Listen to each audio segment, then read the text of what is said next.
to be the liar.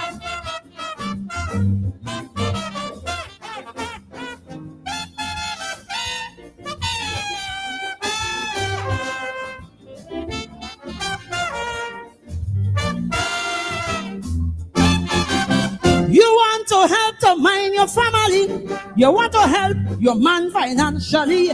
But nowadays it's really very hard to get a job as a girl in Trinidad. You're looking now to find something to do. You meet a boss man who promised to help you. But when the man lay down the condition, it's nothing else but humiliation. They want to see your whole anatomy.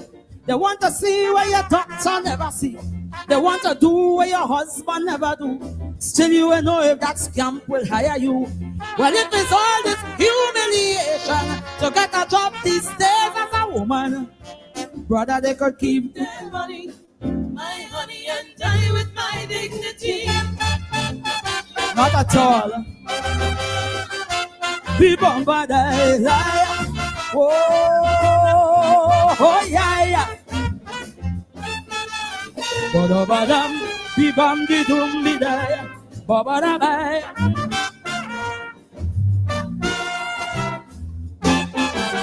Some of them done pack up already, yet they sit down, waiting like Mappy, using the power of the cash and position, waiting to abuse and exploit every woman. To get the work you have to go out of bed with he. Become his slave, his second wife and deputy. And as the next woman come on the line, he start to tell you you ain't good, you can't whine. They want to see you in some fancy pose. Want to see how you look without your clothes. They want you cock up like a bloody acrobat. The wife at home, they can't have she to do that. So before I had to lick down somebody, or cause not the police come for me, tell them they could keep their money, I go keep my money and die with my dignity. I'm born with it.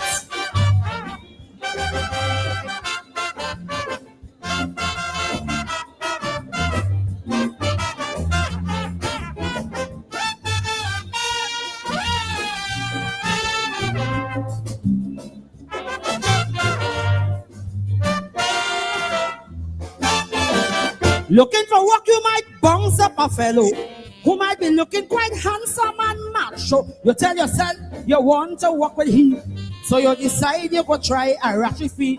But when you're done, it's then you get to know he wife leave him and gone long time ago. With all the cash he have, he's a failure.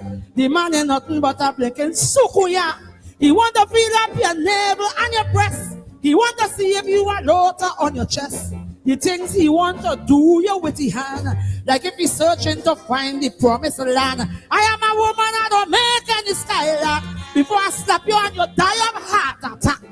Glasses, keep your money. Keep my honey and die with my dignity.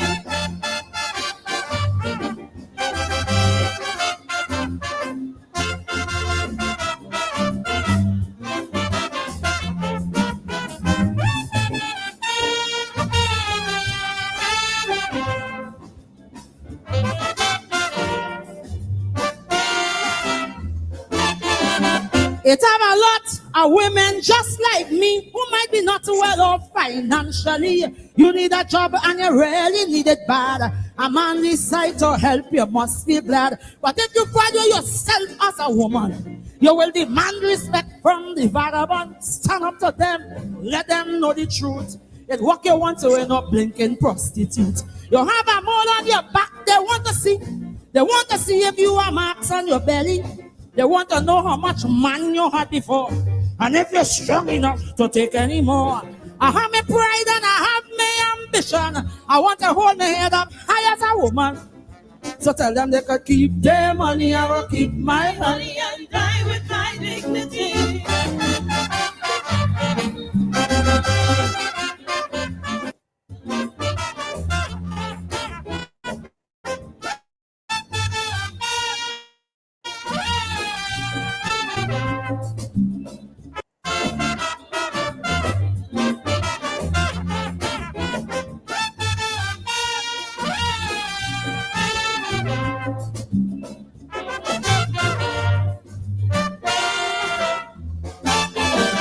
Looking for work, you might bounce up a fellow who might be looking quite handsome and macho. You tell yourself you want to work with him, so you decide you go try a ratchet fee. But when you're done, it's then you get to know he wife leave him and gone long time ago. With all the cash he have, he's a failure. The man ain't nothing but a blinking sukuya. He want to feel up your navel and your breast. He want to see if you are loader on your chest. The things he want to do you with his hand. Like if he's searching to find the promised land. I am a woman, I don't make any skylark. Before I slap you and you die of heart attack. Glasses, keep your money. Keep my honey and die with my dignity.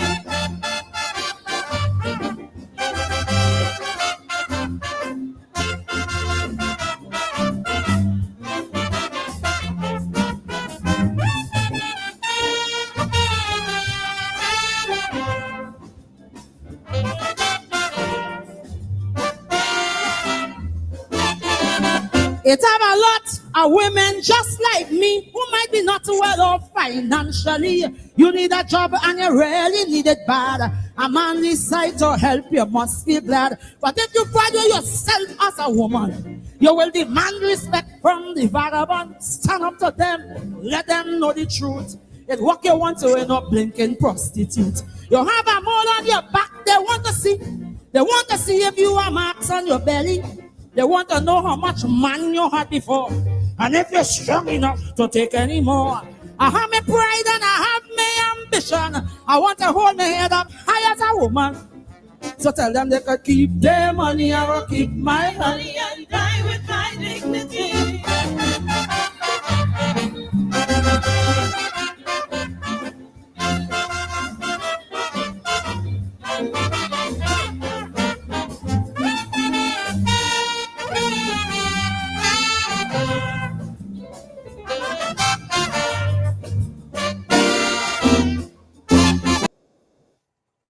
Oh, yes. Good evening and welcome to Politics 101 on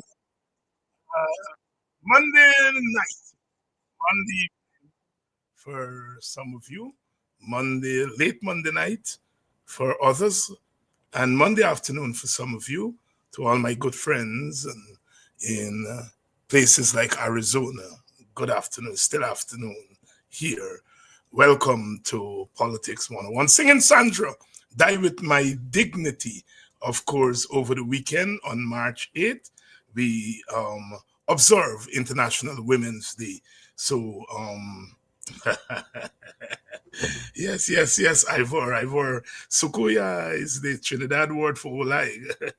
Yes, International Women's Day, Singing Sandra, Die With My Dignity. One of the classics of Caribbean music, not just calypso, one of the classics of Caribbean music.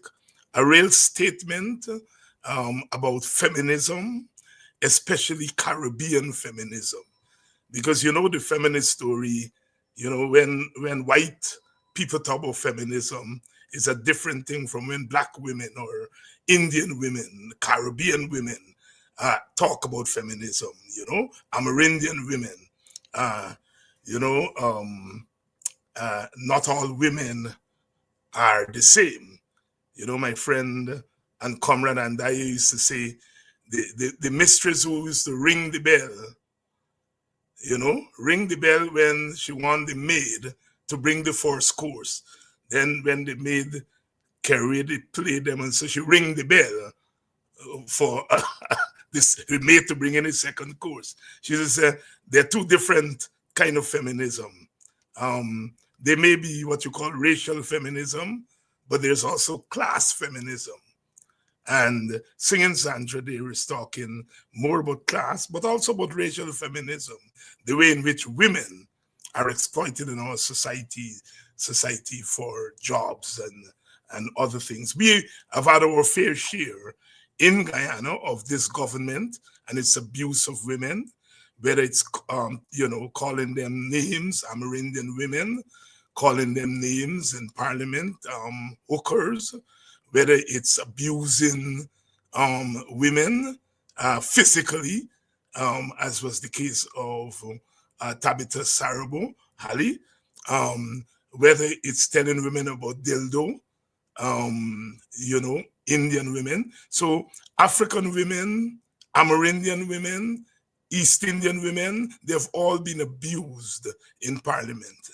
And of course, it's not just a misplaced male chauvinism, but it's a male control and feminism, chauvinism that is part of the control of our society that we're seeing before our very faces. International Women's Day, happy International Women's Day to all our women, whether in Guyana or the wider Caribbean or the world at large. Without our women, I don't know where we would have been. So many of us have been raised primarily by women. I'm a good example of that. Raised by women, and all the values that we take with us later on in life, we get them from women. I didn't get my what some of you may call toughness from being raised by a male. There was no male in the house. I was raised by women, and women in the house, women in the yard, women in the neighborhood, women in the village. And to this day, I continue to be raised by women.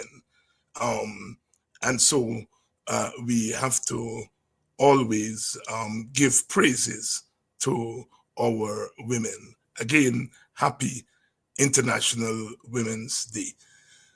Well, tonight we are going to continue to have our discussion, and we are going to talk a few things. Our guest is Tacuma Ogunseye, and we are almost ready for Brother Tacuma. Brother Tacuma, good evening. Hi, good evening, Dr. Hines, and good evening to your viewers. And I wish to join you to say Happy International Women's Day to the women of the world, and to say, as an African person and who believe in the African worldview, there will be no continuation of the human species without the women. And for us as Africans, we had always held our women in the highest possible esteem and have given them equality. To the extent that our women lost equality, it is due to conquest, whether it is European conquest, Arab conquest, but it is always due to conquest. Nowhere on the continent where the indigenous philosophy holds that African women ever lost the equality. And I know, Brother Ogunseye, that you were raised by a woman, your mother. I know even as an adult, you were still your mother's son and very close to your mother. I mean, your profession as a vendor, you were following the footsteps of your mother. When you were here last, it was the day, I think, Republic Day. You were reflecting on the death of your mother. Yeah. Your comments. Yeah, that is totally true. I mean, I grew up in a single parent family, and my mother, struggled with us, myself and my late sister. And whatever we have become as persons, it is due to the sacrifices and the values that our mother, in the main, instilling us at a very early age. And it's a long story. I remember, I'm going to share part of it, because sometimes we need to understand these things, because it helps to demonstrate sometimes our social and political conviction.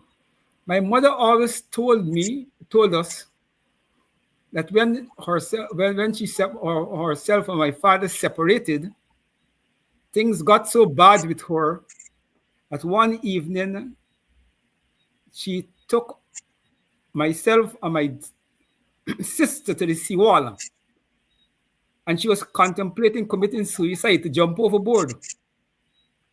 And she said a Portuguese woman came up and approached her and asked her, what's the problem? And she explained. And that Portuguese woman gave her employment as a maid in her home. And that, in a real way, was probably responsible for me being here tonight to speak to you. So, this is the background to which I came from. And that is why in my politics, I can't be racial. I have given the example when I was in secondary school, coming from primary school, coming from St. Ambrose Anglican School in I used to cut across all those grounds, from transport ground right through, coming to Kitty. And one afternoon, we used to play this thing. We would jump over the fence, we pick a whip and beat the others. And that particular afternoon, when I jumped the fence, a paling stave went into my foot. And I got a huge cut. It's the first time I really see a cut like a mouth. And I was trying to get myself to the Kitty market. And many people in car, and I remember this as a youngster, black people in car pull up, watch me, skin their face and drive away. And the Indian man on a Big Ben bicycle, we call it Big Ben bicycle those days, and he said, boy, you can't, we're going. I said, try and make it to the market. But he said, you can't make it to the market. And he put me on a cycle and he rode me to Georgetown Hospital. I got 29 or 39 stitches. I can't remember which is 29 or 39. And I was admitted and I was in hospital for about 2-3 weeks. And that is responsible for me being alive today. So, when people talk about race and racism, I watch them and I feel so disgusted, because these are people who, they know nothing about you fundamentally, right? They don't even understand your politics, much as your private life and your evolution, And on this, I'm glad to speak on these two matters, in relationship to International Women's Day. And thank you very much for those sentiments. As viewers here would know that I also, we share that in common. My auntie worked as a maid in Portuguese people kitchen, and very nice people, the Pereiras from Buxton. And they were so nice to us, nice to her, but there was the class thing that weighed heavily on my aunt's mind, and she was very clear when she got home to say to us, I am working in these people's kitchen. They're nice to us, but I would prefer to do something else. But I'm doing that to take care of you all, to help take care of you all. But I do not want any of you to work in anybody's kitchen. And the rest is, of course, history.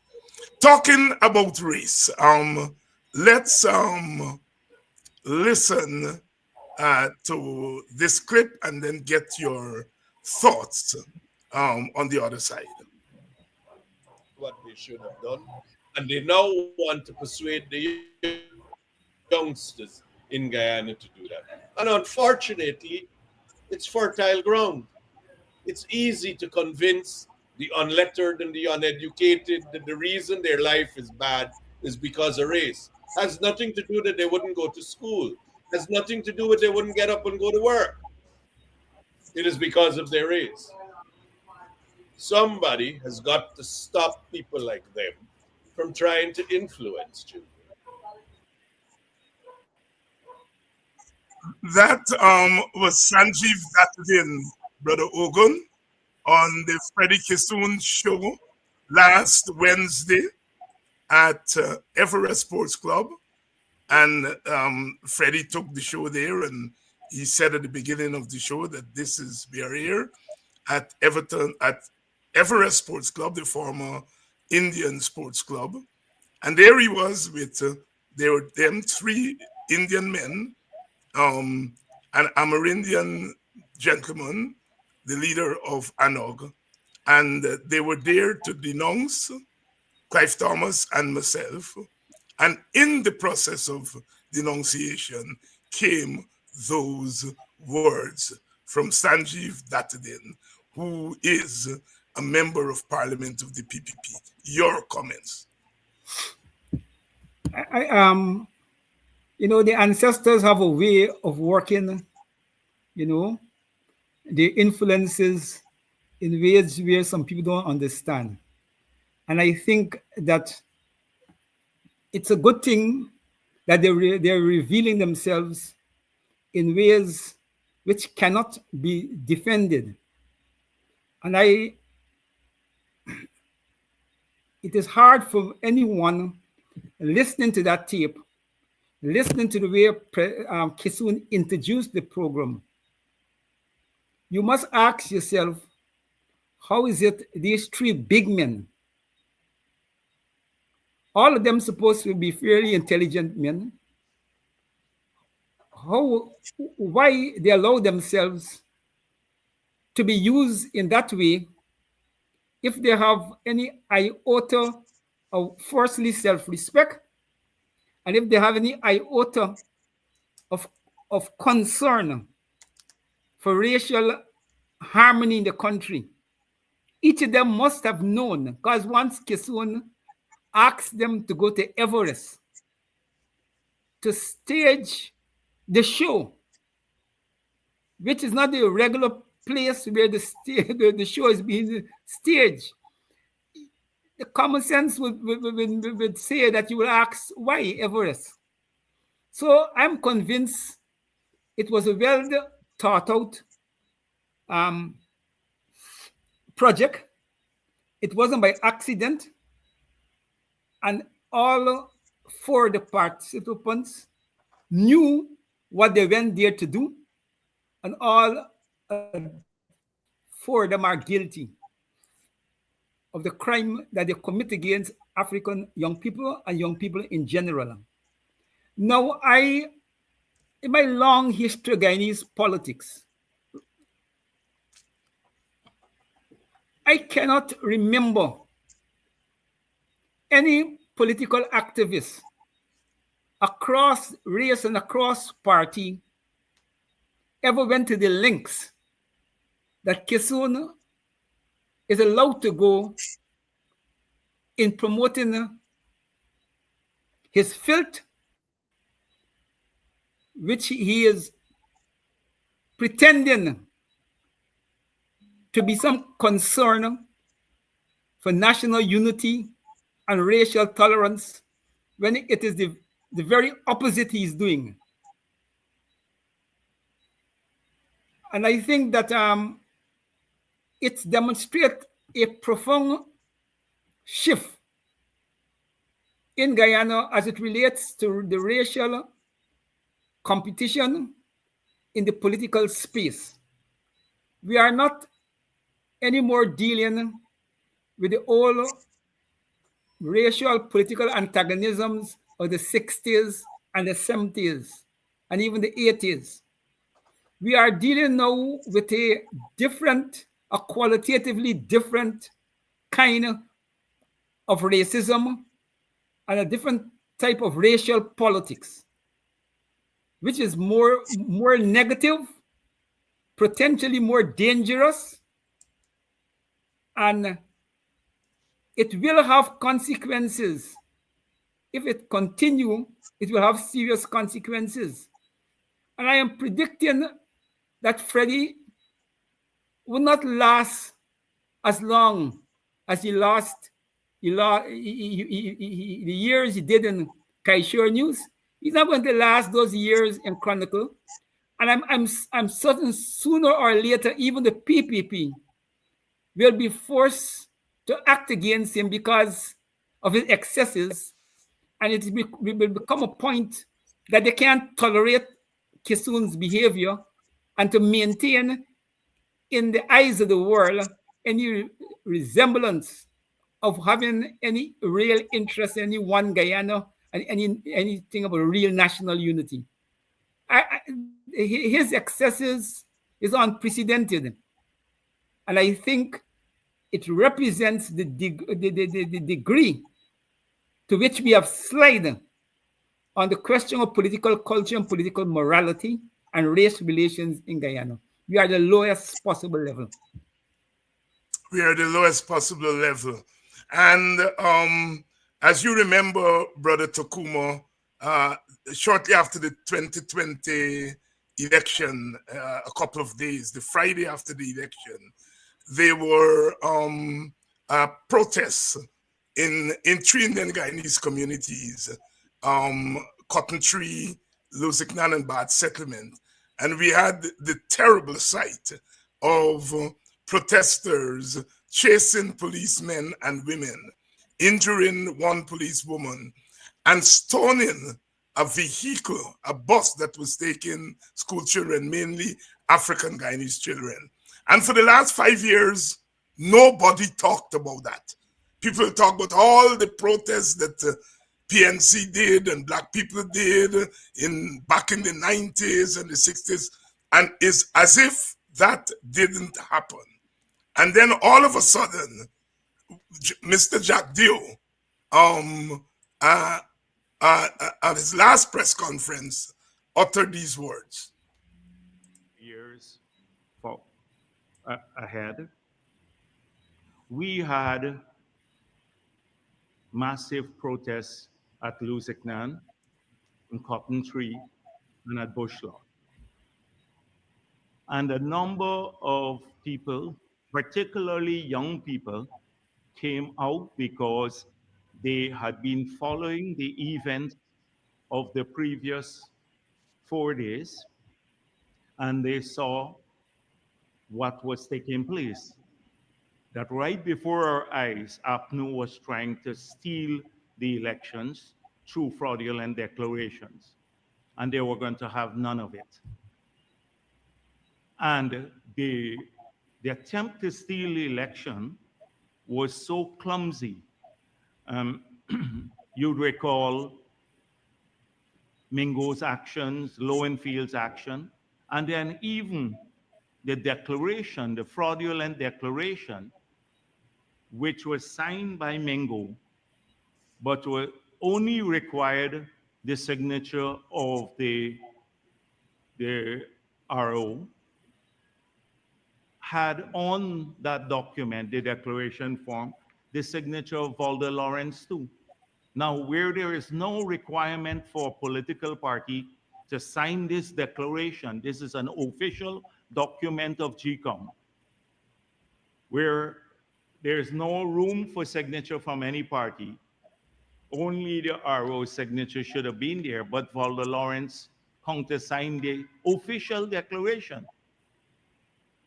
So, as I said before, it was a clumsy attempt, but a pernicious attempt to steal the elections.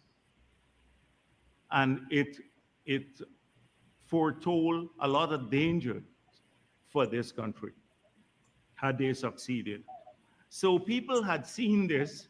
It was playing out in the newspapers and the public domain, and they decided to come on the streets to have none of it. And among those who came on the street were a significant number of young people, young men and women, whose future was at stake. And they were met with pellets by an order from the administration at that time, the PNC, to fire into the crowds. People who would normally, these were peaceful protesters who were protesting, which is their democratic right to protest, and were protesting for a particular cause. They were met with pellets. And I spoke earlier about how we found out. So, Tacuma, there we have it. Jagdio is saying he's first admitting that there were protests when people had been quiet about it all these years. But more than that, he frames the protests as peaceful. No buses were stoned, Policemen and women were not beaten.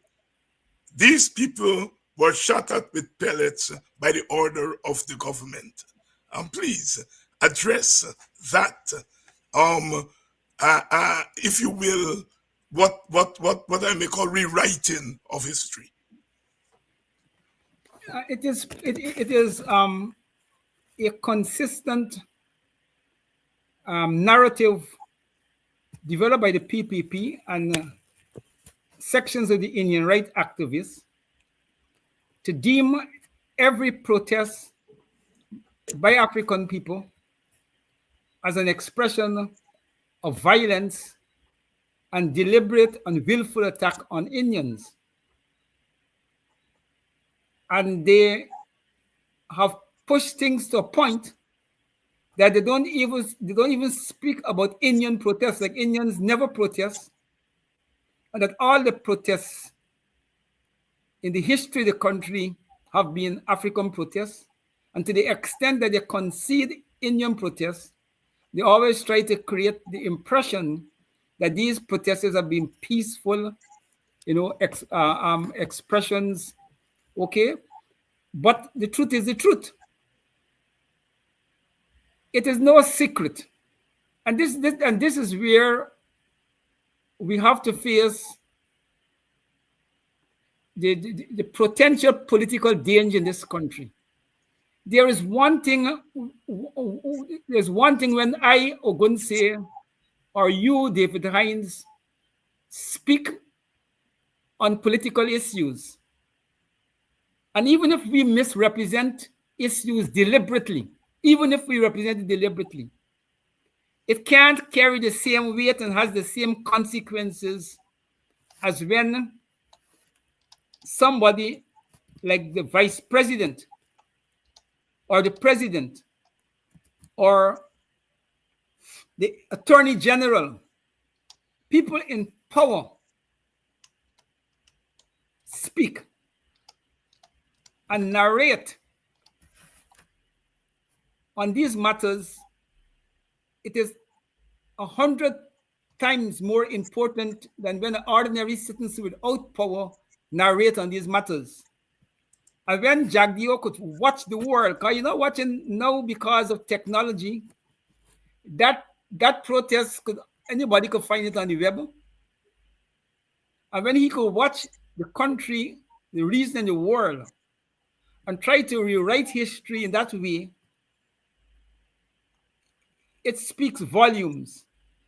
But there is a deeper, in my mind, there's a deeper psychological aspect of this problem. It's not simply political. I think it have gone beyond political and it is deep-rooted psychologically, where the Indian political elite don't believe that Africans have equal rights as Indians. And what is bad for Africans, okay, is good for Indians. So it is bad for Africans to attack police if they attack police. But when Indians attack police, it doesn't exist. It never happened. So we are having clear double standards on these important matters.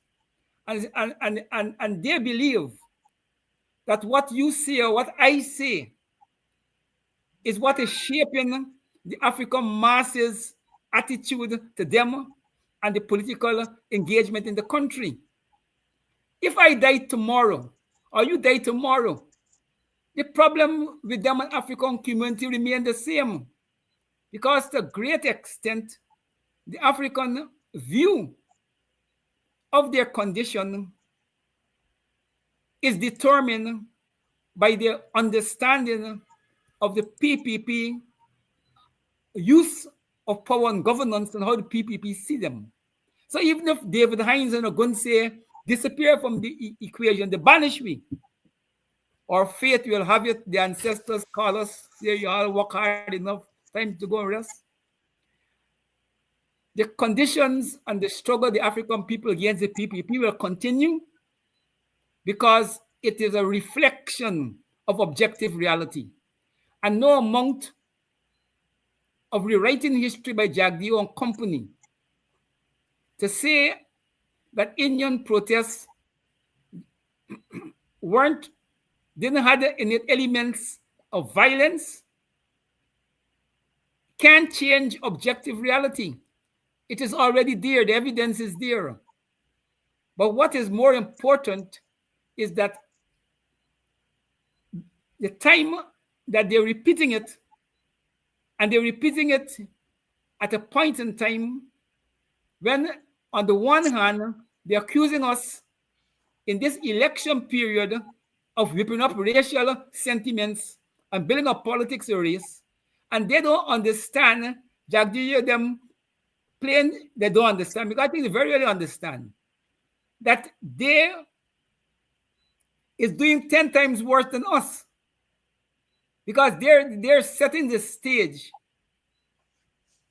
for Indian intolerance in the political equation and creating, a false belief that Indians could do as they please, and they will get away with it because the PPP could rewrite history, and the PPP could protect any behavior that is negative by the Indian community. I think it's a dangerous philosophy. It's a dangerous political practice. Dangerous philosophy, dangerous political practice. And just in case Mr. Jagdeo has been trying to hide the violent truth, actions of the People's Progressive Party supporters at Bath Settlement has led to the injury of 4 school children and police officers. Here is that report. Bath Settlement on the west coast of Berbice has seen violent protesting by supporters of the PPP following Thursday's declaration of regional elections for District 4. A school bus transporting children that attended school in Belladrum was attacked, with a number of children injured. Friday's unrest saw blocking and burning of roads, destruction to public property, and the assault on police officers, most notably with bottles and other projectiles. The violent protesters have also blocked traffic in a number of areas, preventing citizens from going about their daily activities. Luzignan on the east coast of Demerara saw a larger number of PPP supporters protesting, causing unrest beginning Friday morning. It is only after a prolonged period did one member of the opposition address the violent protests, subtly asking protesters to keep the peace. At 4 p.m., well beyond the period of violent protests, the leader of the opposition issued a message to the supporters. On Thursday, leaders of the PPP on several occasions disrupted the work of GCOM at its command center. Shaquille Bourne, for Info. Brother Ogunseye, our audience here tonight, that is the peaceful protest that Jagdeo referred to just now. And it's well-organized protest. That is not spontaneous protest. So it's not spontaneous protest. There was protest that was well-planned, well-administrated, and it comes directly from Freedom House. I think we know the country enough to know when we're dealing with spontaneous protests and when we're dealing with protests that is orchestrated, from the political parties to make a political point. Brother Ogunseye, that you were able to. I thought you were finished. It's good that you were able to reproduce the clip, because that's 1,000 words. We can't say anything better than that. But for some of our supporters, some of them may be on this program, who may have missed that. Because when something is buried away from people's attention, when it's silence, people generally are not aware of it. And when you think that for the last 5 years, this government has been telling the opposition, telling opposition supporters, if you take to the streets, this is what would happen. In a sense, driving fear of protests into our community. When the other side was free to protest, not at any random time, but at that crucial time, and look at the nature of that protest. Yet this government may have succeeded in getting into the heads of some of our people, some of our supporters of all races, but African Guyanese in particular, that you can protest. What do you make of that? No, it was. I've always been making the point that that was a well worked out design by the PPP and Indian rights activists. That one of the ways to compromise and to weaken African political standing in the equation is to take away from them, okay, the right to protest. And the PPP very early have put a very high price on protest. Jagdi was talking about shooting people with pellets. The PPP regime, having come to power from 1992, have the record of using the police in a way that tramples on the human rights of citizens and shot people not with pellets, more the introduction of actually shooting at workers in pellets in a big way began when the PP came to power and they were dealing with the public service strike, the nurses and so forth, and that strike. And from then onwards, there have been excessive use of the police force shooting into crowds with pellets. And we had the peaceful protests in Linden where they shot people not with pellets. In fact, they didn't start with pellets. They shot with live rounds. And this is the man, and his, and he party and he government, because whether he is the president, Ali the president, or Ramatar the president, Jagdi in charge. And this is the man who has the face, to face this nation and the world, and to speak on these matters, like if he and the PPP hands are clean, when the hands are laced with the blood of our people. And at no point in time in the political struggle of this country after independence that the security forces have shot at people engaging in protests using pellets and even using live rounds to the extent to which it was done under the PPP regime. The problem is that we in the African community, we sometimes do a disservice to ourselves because we sometimes demonstrate short memory. And it's part of our historical conditioning. And we don't keep crying on the abuses of persons and institutions have inflicted upon us the way in which other sections of the community do. And we create the impression that Africans have not suffered unparalleled brutality at the hands of the police and the security forces more than any other race in the country. And it is worse for us because a lot of that is our own children who carry the guns of the state inflicting wounds upon us. It's a double crisis for us. And we have to do two things. We have to ignore this deliberate attempt by the PPP and sections of the Indian rights activists to take away from us a very important weapon that we used throughout the colonial struggle to get independence and to win all of the advances that we won, to push the country forward. We did it through mass public protests. And that is an important political tool going forward. And as an African community, we have to resolve not to give that up. And I'm hoping that not only the African, and this is not so much a problem for the African masses, this more is a problem for the African political leadership and the African political elite, who seems to buy into this notion that because the PPP and Indian rights activists raised the bogeyman of African protests amongst the violence and willful attacks on Indians, then we should have no African protests. I think that if we continue along the road, we will play in the game they want us to play, and before long, we will find ourselves with new chains, okay, around our feet.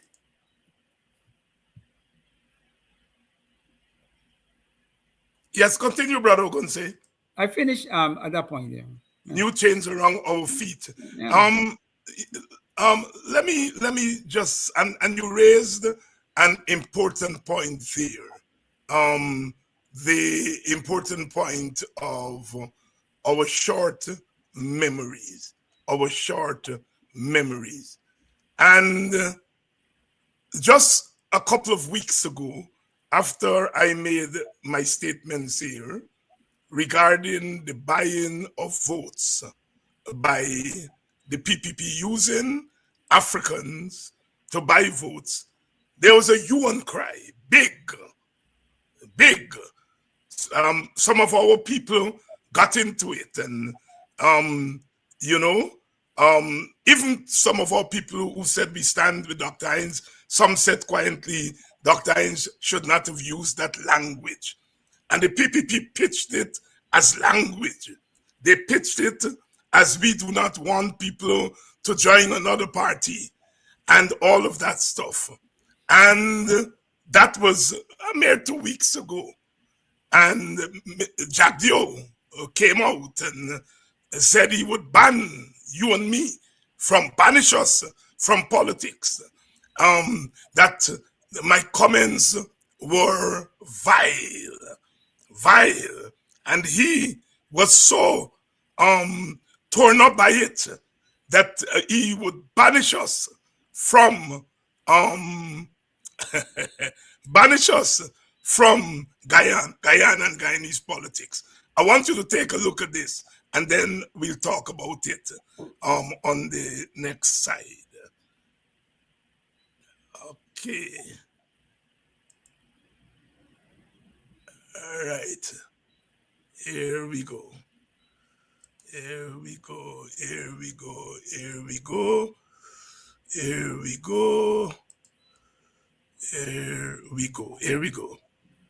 All right.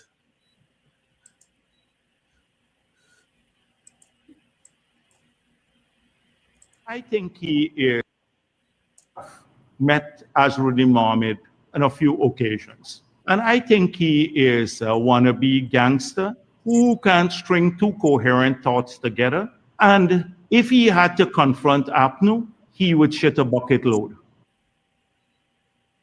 I have met Azruddin Mohammed on a few occasions. And I think he is a wannabe gangster who can string two coherent thoughts together. And if he had to confront APNU, he would shit a bucket load. I have met Azruddin Mohammed on a few occasions. And I think he is a wannabe gangster who can string two coherent thoughts together. And if he had to confront APNU, he would shit a bucket load. He would shit a bucket load. This is the man who said it was vile for me to say lick bottom Africans. Now he's talking about shitting bucket load. Where is Pandit Ubraj Narain? Where is James Bond? Where is Leonard Craig? Where is Figueroa? Where are all these people who talk? And where is Ravi Dev? Where is Freddie Kissoon? Who talk how vile I was to say lick bottom Africans? Here the man is talking about shit a bucket load on the national television. Different standards for different people. This is not 1 year after my statement. This is 1 week after. He sits there with a straight face and does it because in his head, we already forget about the double standards that only last week they were killing and banishing Hinds for cussing. Your thoughts? I think you're quite right. It demonstrates, while Jagdio's behavior is understandable given his political culture, what worries me is that the media, which pretend to be an objective media, generally is very quiet. They don't pick up on these things. But if it was you or I, they're to run with it. And this there's an anti-African attitude that has developed in this country that is beyond normal politics now. It become institutionalized.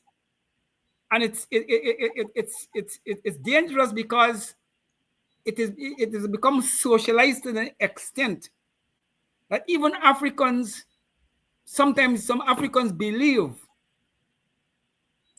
that what is happening to us is not serious because it becomes like a way of life. It happens every day, it becomes a way of life. So if Ogunseye or David Hinds... Ogunseye, you've touched on the heart. This go ahead, continue. No, you continue. No, I was making the point that this has become an anti-African mentality that is beyond the normal political engagement. It has become part of a part of the national psychic. They have succeeded in making this anti-African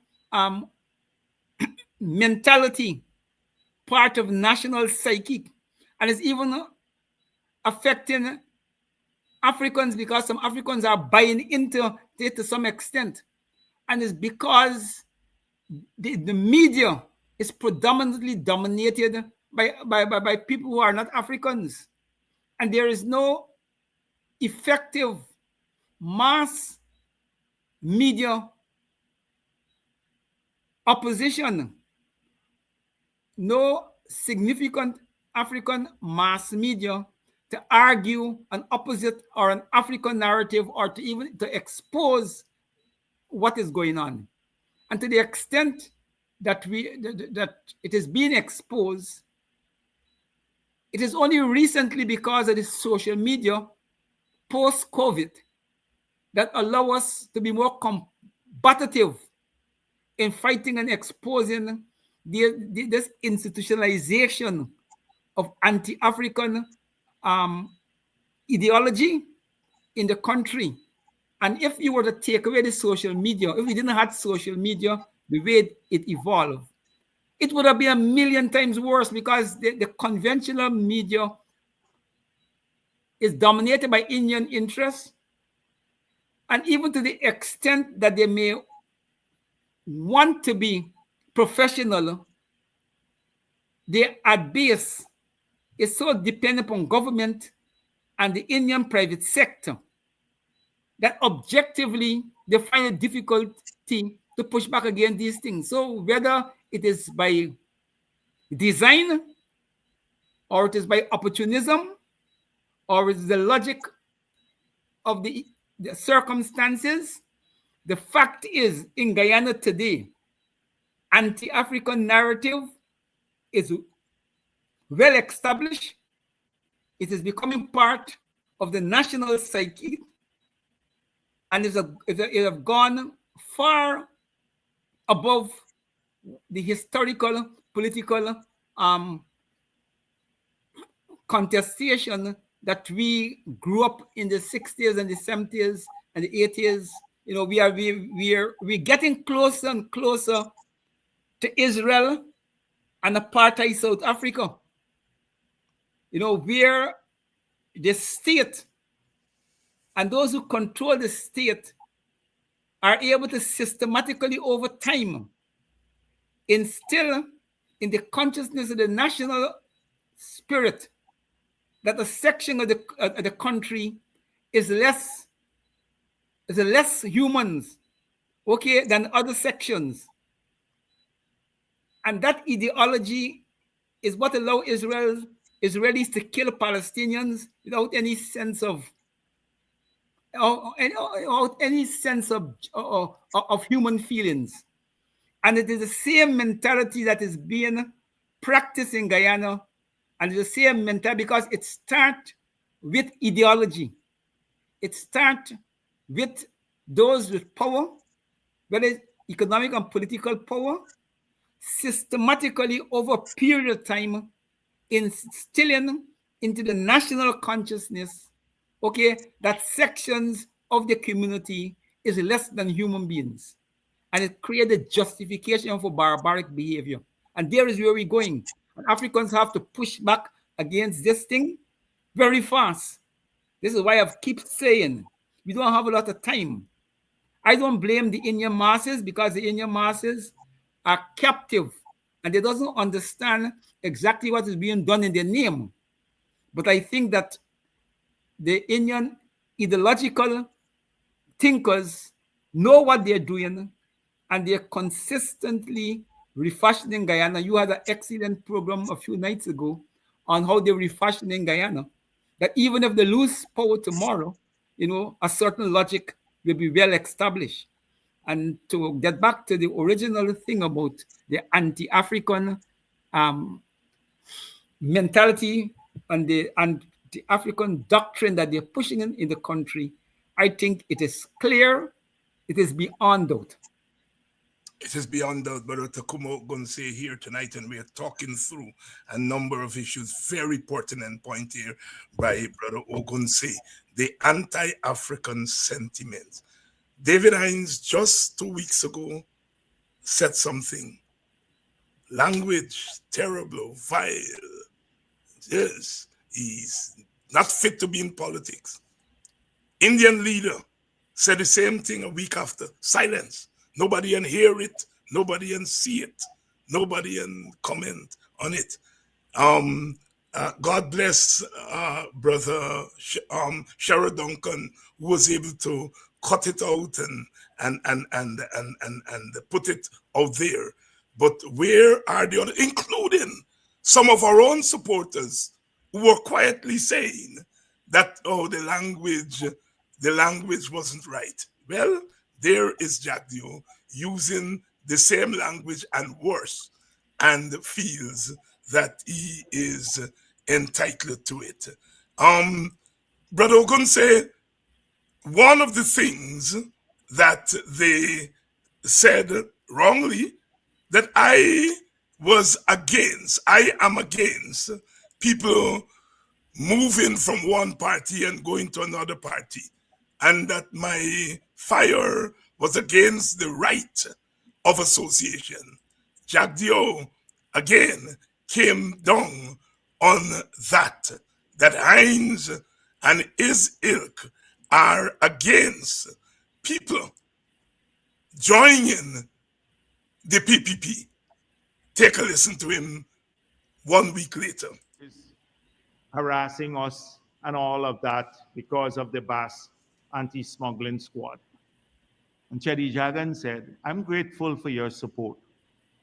You've supported us well, but if you think I'll come into government to tolerate illegality and I will, and I'm paraphrasing, betray the interests of all the people who rely on the PPP, then you're totally wrong. You're totally wrong. So, a lot of those people who claim Chedi Jagan now, you notice it's always the crooks who always say something. Moses Nagamutu used to say that he was the blue-eye boy for Chedi Jagan. A blatant lie. Janet Jagan pointed this out. Chedi Jagan said, carried him up in some mountain in Region 9 and whispered to him that he'd be the next presidential candidate of the PPP. A blatant lie. Ramjatan loved Chedi Jagan after they both tried to destroy Chedi Jagan party and link up with the PNC and AFC. Destroy his party. Now I see this again. This is almost a precursor to everything. Everybody who wants to say anything about the PP, who's trying to shaft the PPP, comes over. Brother Ogun, so this man who was cussing me just a few days ago and accusing me of not respecting people's right to association, here is the man cussing Ramjatan and Nagamutu for going to the PNC. Is he respecting their right of association there? Is that not another instance of double standards? Talk to us. Yes. I mean, it speaks for itself, but it demonstrates the thinking of Jagdeo. That Jagdeo have worked himself up to a position that he and the PPP got some privileged position in the country, that they're running the place like if they are monarchs. So the right to the monarch is distinct from the right of the common people. We're not a republic, we are monarch. So the rulers could say what they want, and that go as law. But when anybody else say the same thing, they're subject, to condemnation, and they drag before the courts, and they feel the full force, of the power of the state.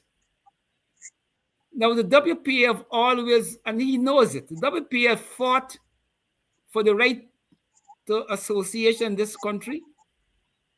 You and your programs long before this recent controversy have been arguing and demonstrating respect for persons' right to join and support whatever political party they wish to support.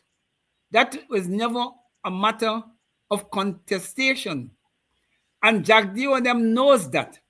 They're not fighting over the right for persons to join the PP. That is not what they're really fighting over. They know very well what they're fighting. They're fighting, the inherent logic in your rebutting African persons who are prepared to work with the PPP deliberately in a hostile ways against the African interest of the African community, not simply the political interest of the PNC or the APMU. This is beyond party, because the PPP's line of march and the PPP game plan is not directed simply to engage in settling party scores in the traditional way. We want to get more votes than the PNC and to win elections and so forth. It is not simply a contestation of parties. It have long gone beyond that. The PPP is seeking to marginalize deliberately, destroy where possible the African community, because they believe that the African community is the only community that could put an end to their quest for domination. So they know what they're fighting. So they know that your remarks are not intended to address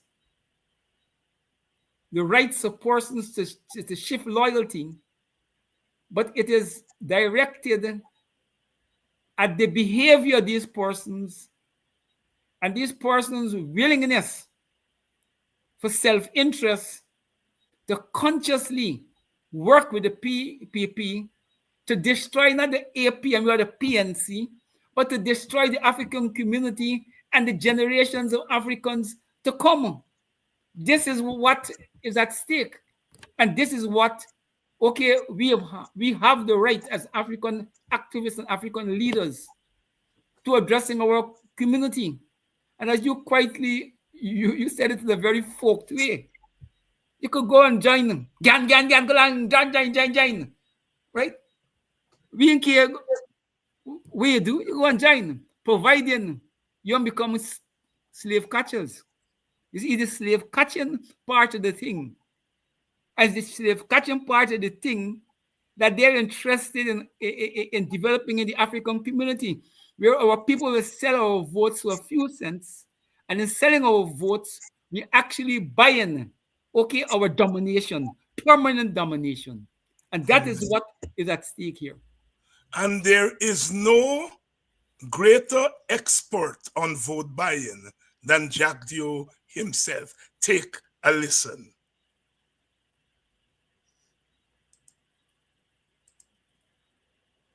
Be where the biggest threat comes from, but I don't know. He has a duty to do the public. It's sympathy they're looking for, as though he poses a threat to the People's Progressive Party. We have fought off people who are smarter and more well-resourced than he has been. Smarter by a million miles. Yes, go on. What was it? I forgot about that one.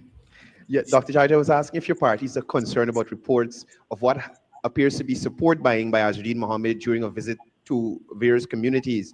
There are reports that in Linden, recently persons were required to sign a book pledging their electoral support for Mr. Mohammed before receiving financial assistance.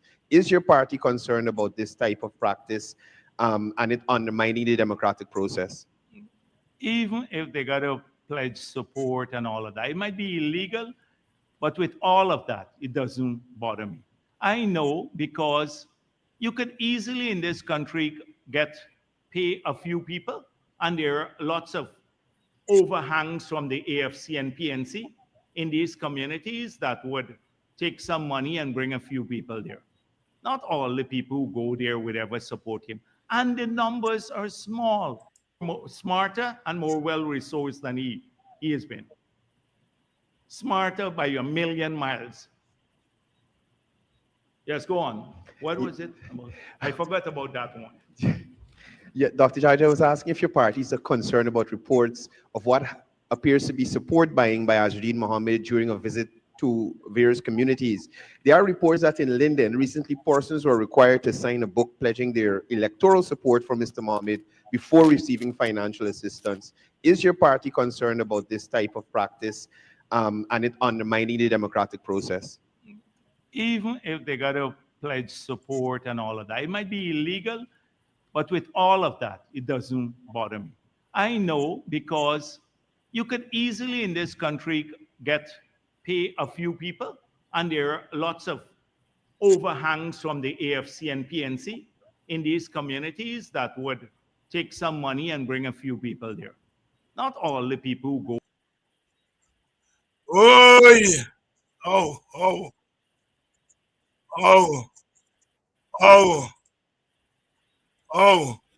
The Well, ancestors work magic. the ancestors, I was just going to that.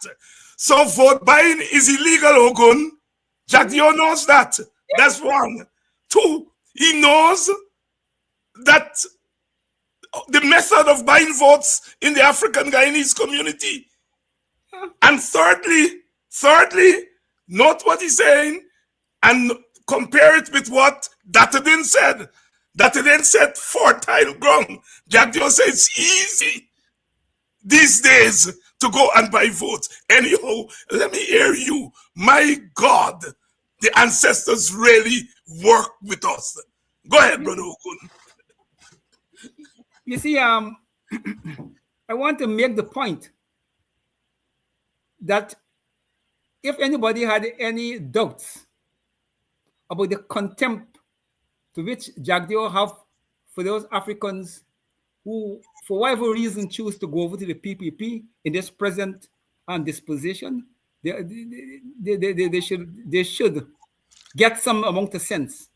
I don't want to get into name calling, but Jagdeo is very contemptuous here. He call them hangovers from the APMU, the AFC. That's the term he discusses citizens, you know. And he says, they're always there, willing to accept money and to go and do the slave catching. And the PPP, okay, is taking full advantage of that, not to win elections. And I want to mention this point because listen to Jagdeo there. Jagdeo is also saying that despite that, the majority Africans going to stay where they are. And he is very much aware that the slave catching project cannot deliver sufficient votes to the PPP to win any elections. So they are not dependent on the slave catching to win the elections. The slave catching has been the dressing to deal with the accusation that they are a racist party and that their policies are racist, and they want to demonstrate to the world that they have African support. So that is what this sojourn into the African community is about, not about the elections and winning votes. Is that the most difficult political challenge they face now is to live out the international recognition that they have been promoting an apartheid-like state in Guyana, tied to the ideology of Indian supremacy and racism. And what they have done from 92 to present is already done. And anytime there's any international mission from United Nations to study Guyana, the PPP have been in power from 92 to 2015, and from 2020 to the present. They are the party that fashion whatever Guyana becomes, basically. And to the extent that the country developed in a racial way, it falls at the door of the PPP. And it is that what they're trying to cover up by mobilizing Africans so they could prevent these sophisticated photo opportunities and demonstration that the PPP is not simply an Indian party, but is an African, it has significant African support. Jagdeo is a very bold-faced political person, and he operates on the doctrine that if you tell a lie often enough, it becomes truth. I think Jagdeo is a disciple of that, that political logic. And regardless of the situation, once he believes a narrative suits his political purpose, he will repeat it with a plain face over and over again. And I think that we got to understand that given Jagdeo mental construct, I don't want to be like I'm a psychiatrist, but given Jagdeo mental construct politically, he is not easily subject to change. You can't persuade Jagdeo through any civilized discourse to change his political behavior, his political style. Jagdeo political style and behavior will only be changed when you could change the objective conditions politically around him. And until the African community begins to fight back in a very tangible way, Jagdeo will continue to behave the way he behaves, and the issues that we are chronicling tonight will continue. So at the end of the day, all of this lies in our own hands. We could stop it tomorrow if we decide to stop it. If we decide to stop it, and I notice some of you in the comment section are talking about Muhammad. This is not about Muhammad. This is not about Muhammad. The PPP will deal with the Muhammad issue in their own way. So you all don't get excited about this Muhammad story. The message that is coming through there is about how he feels and how they feel about African people. He's saying, we know what Muhammad doing because we just do the same thing. What Muhammad is doing is illegal, but we just do it. So it's not illegal when we do it. He's saying there that they're always black slave catchers. He's saying David Hines was right, but I couldn't tell he right. I had to tell you he wrong, but David Hines is right. We know where to find the slave catchers. They're there. This, comrades, sisters and brothers, this is not about Muhammad. The PPP and Muhammad, they will settle their story in time to come. You all don't get hung up on that thing. Right? Jagdio wasn't talking to Muhammad there or about Muhammad. Jagdio was talking to black people about black people. And sometimes you all have to get off this simplistic thing. Looking for some Indian or Portuguese or white leader to come and save you all. Right? The man is sitting there and saying that black people are stupid. That they're going to go and catch their own people and hand them over to Indian leaders, whether it be me or Muhammad. That's what he's saying there. And you all come off this thing about PPP fighting Muhammad.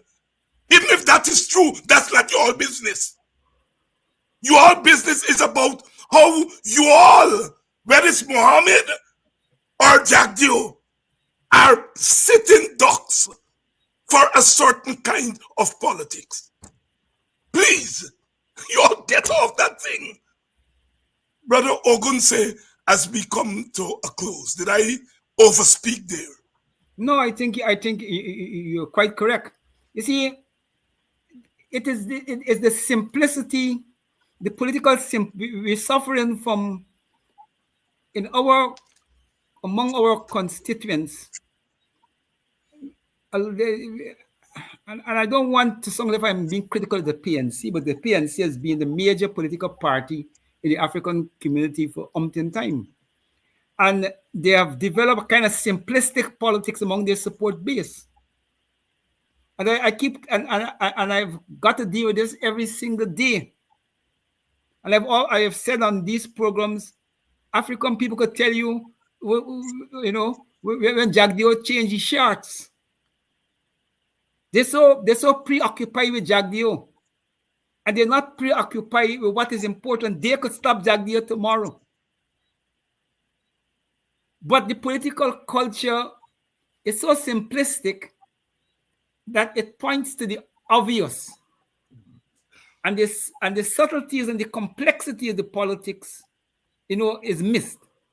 And that's what you're seeing here with the Muhammad thing, is that they're not seeing the real underlying message in the political praxis of Jagdio.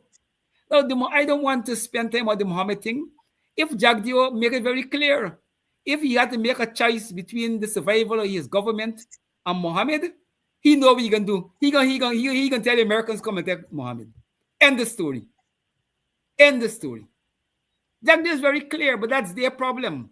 Because Muhammad has always been a loyal supporter of the PPP from time immemorial. And I don't want to spend too much time into that thing, that the play itself out. But a lot of African people, with our political simplicity, we're not schooled to dive beyond the obvious. Okay, to understand the political message and the political reality that is being played out before our face. We forget that a lot of real politics is done undercover, is done with deception. And the politics that you see obviously is about 40% in the politics, 60% in the politics is not that obvious that you have to struggle to understand. And it's there where we have a great deficiency. So we will get caught up and we will get sidetracked with Mohammed and the PPP conflict and ignore our own situation and waste our energies in areas where it doesn't matter, rather than to use those energies to organize our own liberation and our own salvation. History is a great teacher, my brother. Look at somebody like Ralph Ramkaran, treated bad by the PPP, left the PPP, form another party. But when it matters, he defends the PPP all the time, all right? If the Mohammeds are carrying blows to the PPP, let them do it. You all stand back and let them fight among themselves. You think if Norton and me, or Norton and Nigel Hughes fighting, you see the PPP getting in between? No, the PPP is saying, let the fight and kill Mati. Let the fight and kill Mati politically. It's easier for we. So you all leave that Mohammed and PPP thing alone. Let that thing play itself out. All right? Jagdio is not stupid. He's in that statement. Let me repeat what he's saying. He's saying David Hines was right, but I couldn't tell David Hines he's right. There are indeed slave catchers. It's easy. They're there in the African community. They fall out with the PNC. They fall out with the FC. And they will go and round up people and bring them. What do you think they used to do in Africa? Go and round up people and bring them and sell them. That is what they used to do. And even when we came over and ran away from the plantations, others used to do that. Round us up and carry us back. And that is what Jagdo is saying. And he's saying that then he's saying it's easy to do it now. Because they don't like work. They're uneducated. They're unlettered. And all you got to do is go and pint a couple $1,000 to them. And they will go and round up their own people to come. And their own people will come and bow down for that couple $1,000. That is what Jagdo is saying. And if you all don't understand that, then we deserve what we are getting. Brother Ogunseye, your closing thoughts. I want to say that this program, I hope, will be viewed by a large audience, over time. Because I think we have, addressed some of the important issues confronting the African community. And I think that we have to try our best to, while we don't want to destroy party politics, we have to widen the horizon of our people politically by promoting community politics, as well as we promote the party politics. But we have done over excellent work on party politics and build party loyalty to the point that people don't even got to think. But there is some value in that, but there's also some negatives in it.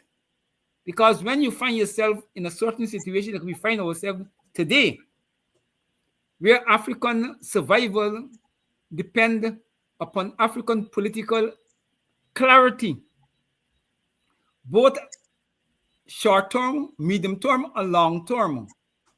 There's a great deficiency in our politics across board, from top to bottom. Anybody who believes that these elections are simply another election and doesn't understand that the upcoming elections will shape the future of Guyana for a very, very long time. And it is very questionable whether, if we allow it to happen, whether we could undo it. Very questionable. So what we are facing here is not a contest between the African Party and the PPP. It's a contest between the Indian political elite that have controlled the PPP and the destiny of the African community, and by extension, the destiny of Guyana. This is what this politics is about. And that is why the Freddie Kesson and company are so mad about us. Because the WPA have demonstrated we understand the real politics in the situation. And we are not fooled by the notion of elections. We know that this thing is far beyond elections. And we know that elections is not the totality of democracy. You know? So, in closing, I want to say that I'm appealing to our viewers to relook this program, because sometimes when you see a program live, you may miss some of the messaging. But I hope that people will replay this program and to pay attention to some of the undercurrents that we were able to ravel out and put in the open space that, to my mind, are important to the salvation of the African community and the salvation of Guyana.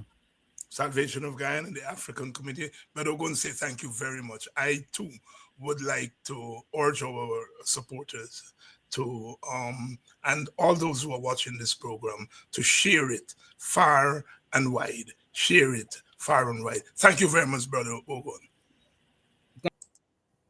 And to you, our audience, we continue to put a lot of store in you, because you are but a subset of the larger community.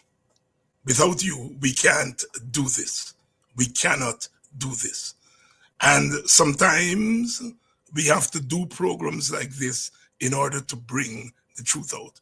We don't have a media who will do it for us. If those statements made by Jack Dio, if they were made by Norton or Nigel Hughes or myself or Ogunseye, they would be all over the opposition media. And we would have been forced to respond to them. And some of our people may feel that they had to make excuses for us. That is how well-oiled the PPP media outfit is. We do not own big media houses, and we depend on social media. And so we depend on you all to spread this word around. After all the noise, after all the condemnation, Jadio admitted last Thursday that I was right. I was right. When Jadio is ready to go after an Indian who is threatening to run for office, he go for the shit bucket.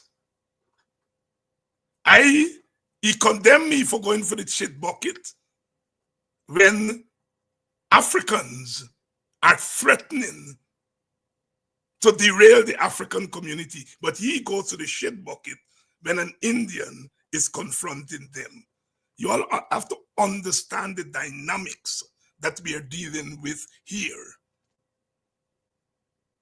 Understand the dynamics. We are at a serious crossroad and we can't waver.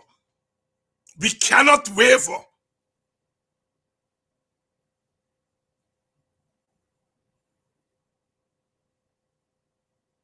Pandit condemn me. Now they're calling Pandit name and saying Pandit take money from Mohammed. Figueroa condemn me. The next day, Jagdio tell you he's stupid and condemn me. We cannot go down that road. They are always feel they can set traps for us. It is nauseating, the contempt these people have for African Guyanese. And it's equally nauseating that African Guyanese are not picking up on that and not recognizing, as Brother Ogunseye say, this thing is beyond an election, beyond PPP versus PNC. This thing is about the African Guyanese community. The gold thing, which we didn't talk about tonight, I spoke last week about it. We talked about it at our press conference this morning. You got the majority of those gold scholarships are going to black people, children. Get black people, children into scams. Because that's what the goal is turning out to be, a scam. Priya Manichan is not going to send our child to do no gold scholarship. The PPP are not going to send them children to do any gold scholarship. The gold scholarship is because in their eyes, black people like Stretch Rian. Here's a scholarship, and we sign up for it. We haven't researched it. We haven't find out what the origins. We haven't know what due diligence was done. We haven't know if a pilot project was done. It's free. So we think black man like freeness, as they say. Teacher George Young used to say, black man too licorice. And those people are playing on that aspect of our outlook. That's what they are doing. They're using the weaknesses in our community in order to destroy us. Are there weaknesses in the Indian community? Yes. But you think the PNC can go into an Indian community, penetrate that community, and get Indians to go and catch Indians and bring them? Never. The PPP will not allow the PNC to go into their communities to exploit the weaknesses of Indian people. But our community is an open door.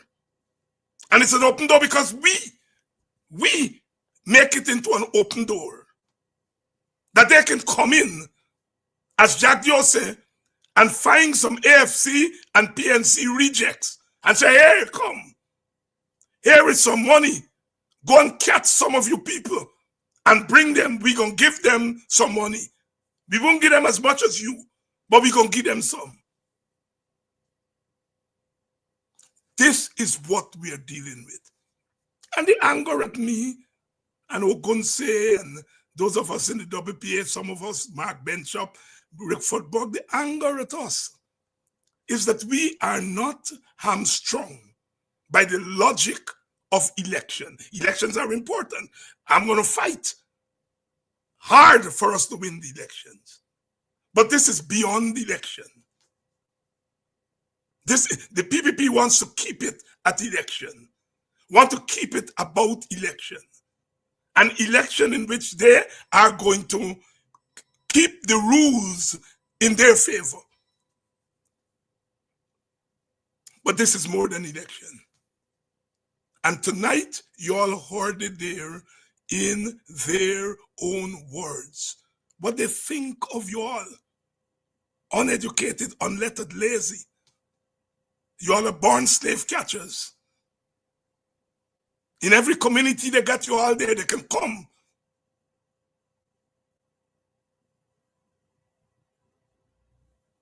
When the praises are sung about this $100,000, and people are thankful for it, and they must be thankful for it.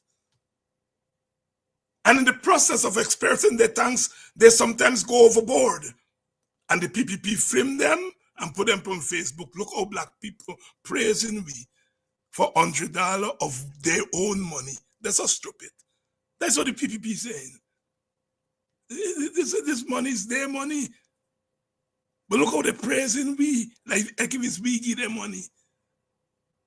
And they're laughing at our people.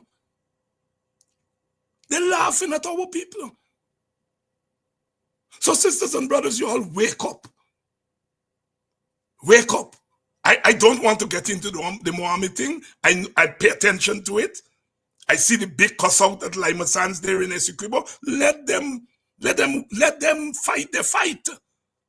You all have no business in it. Let them fight their fight. And we'll see where it goes. But don't go and put your life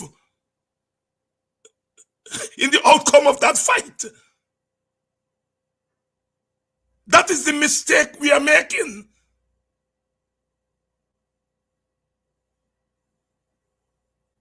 You heard Jack Joe say, Mohammed can't read and write. He can't string sentences together. It's not that they just say about black young people. So what he's doing is that in order to contend with Mohammed, he's blackening Mohammed. The fact of the matter, does Mohammed want to be blackened? And so we have to turn inwards and solve our own problems. And the enemy is not just at the gate. The enemy is among us. If in each community you get 2 slave catchers, that's enough.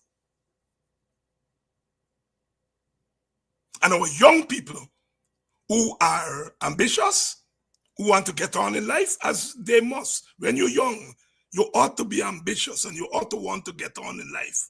Nothing is wrong with that.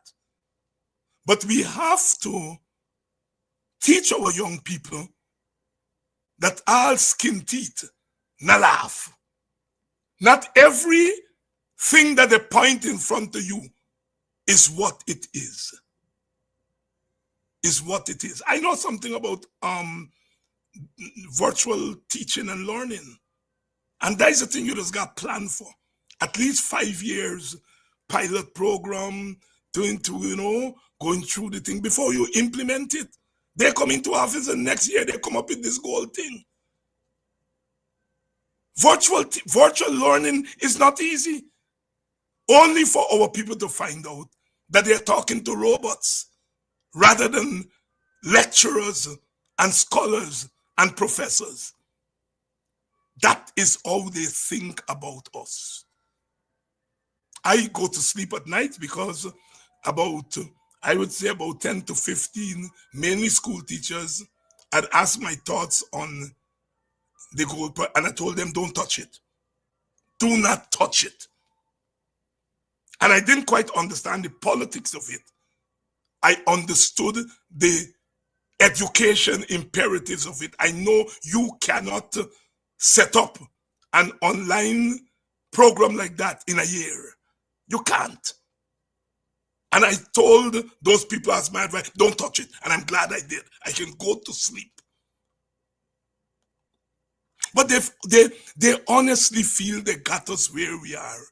Pushed freeness in front of we. And we lap it up. I am not saying there are not weaknesses in the in the Indian community. They are. But our leaders can't go and exploit that weakness. There are weaknesses in the Amerindian community, and we know that they're going there and exploit it. So I'm not saying that black people are the only group that got weaknesses. The other side got weaknesses too. They like money too. They like freeness too. But we can't get in there and exploit it in the way, because we got past the masjid, we got past the temple, we got past the PPP, we got past the thugs before we get to their masses. But in our situation, we churches give them a free pass. We political parties give them a free pass so they can come into our territory and do as they like. And when I sounded that warning a few weeks ago, is to say, at least one group of people, the Working People's Alliance, not giving you all a free pass. And that is what the anger was about. Thank you all again for staying with us. I'll see you all tomorrow. Dr. Henry Jeffrey is going to be here tomorrow. And you know, when Dr. Jeffrey come on, it's a lot of sparks flying. So until tomorrow night, same time, same place, another edition of Politics 101.